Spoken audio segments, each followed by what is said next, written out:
বাংলা মিডিয়ামে যারা পড়াশোনা করেছেন আমার মতো, তারা প্রথম অক্ষর বাংলায় অ দিয়ে শুরু করেছেন এবং যখন ছন্দে প্রথম শেখা হয়েছে তখন আমরা শিখেছি অয়ে অজগর আসছে তেরে। তো ওই অ থেকেই অজগর মানে একটা বিশাল আকৃতির সাপ, এবং মনের মধ্যে আমাদের তখনই আতঙ্ক তৈরি হয়েছে। কিন্তু বিষয়টি কবি অন্য জিনিস ব্যাখ্যা করতে গিয়ে, ছন্দ মেলাতে গিয়ে পরে সেটা মিথে পরিণত হয়ে গেছে। অজগর এমন একটি সাপ যেটা তেড়ে আসে না, এবং সাপ অত্যন্ত ভীতু প্রাণী। আমরা যতটা সাপকে ভয় পাচ্ছি, সাপ আমাদের থেকে অনেক বেশি ভয় পায়। এবং এই সাপের কত প্রতিবন্ধকতা, একটা লম্বা পাইপের মতো প্রাণী, না আছে হাত না আছে পা। আমরা অনেক কিছু বিভিন্নভাবে বিভিন্ন অঙ্গ প্রত্যঙ্গ ব্যবহার করতে পারি, কিন্তু এদের খুব লিমিটেড ভিশন এবং আমাদের যে মেকানিজম তাদের মতো নয়।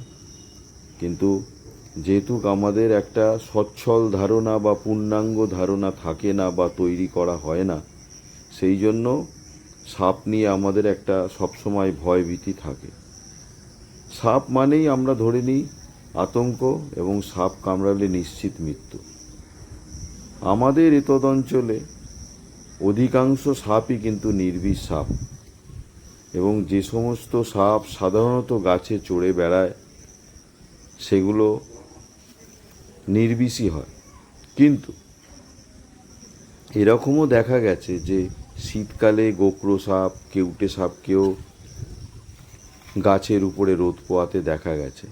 কারণ যেসব অঞ্চলে সাপ ফ্রিভাবে অ্যাক্সেস করতে পারে না, সেই সমস্ত অঞ্চলে কিন্তু সাপ শীতকালে তাদের রোদ পোয়াতেই হয়, এবং তখন কিন্তু তারা উঁচু কোনো স্থান অবলম্বন করে। কিন্তু সাধারণত এই সমস্ত সাপ গাছে চলাফেরা করে না।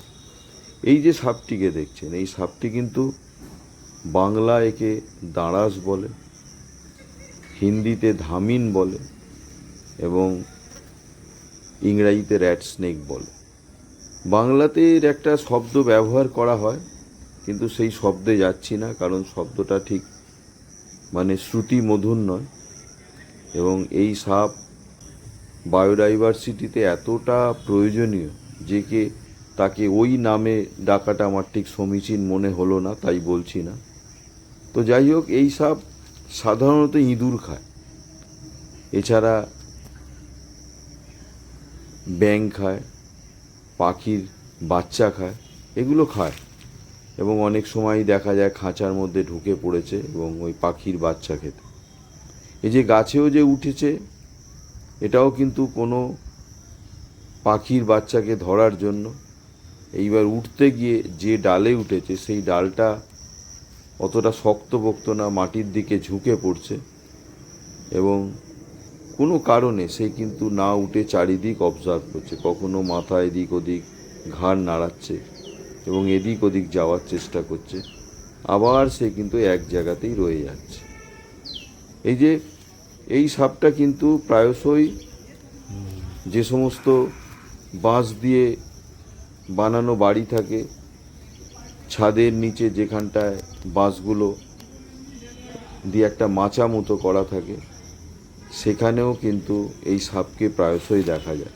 তার কারণ এই সাপ কী হয় না, ইঁদুর খেতে ঘরে চলে আসে, এবং গ্রামাঞ্চলের লোকেরা জানে, কিন্তু মফস্বল শহরের লোকেরা অনেক ক্ষেত্রেই হয়তো জানে না, বা তাদের মনের মধ্যে এই ভীতিটা আছে, এই কারণে এই সাপটিকে ভয় পায়।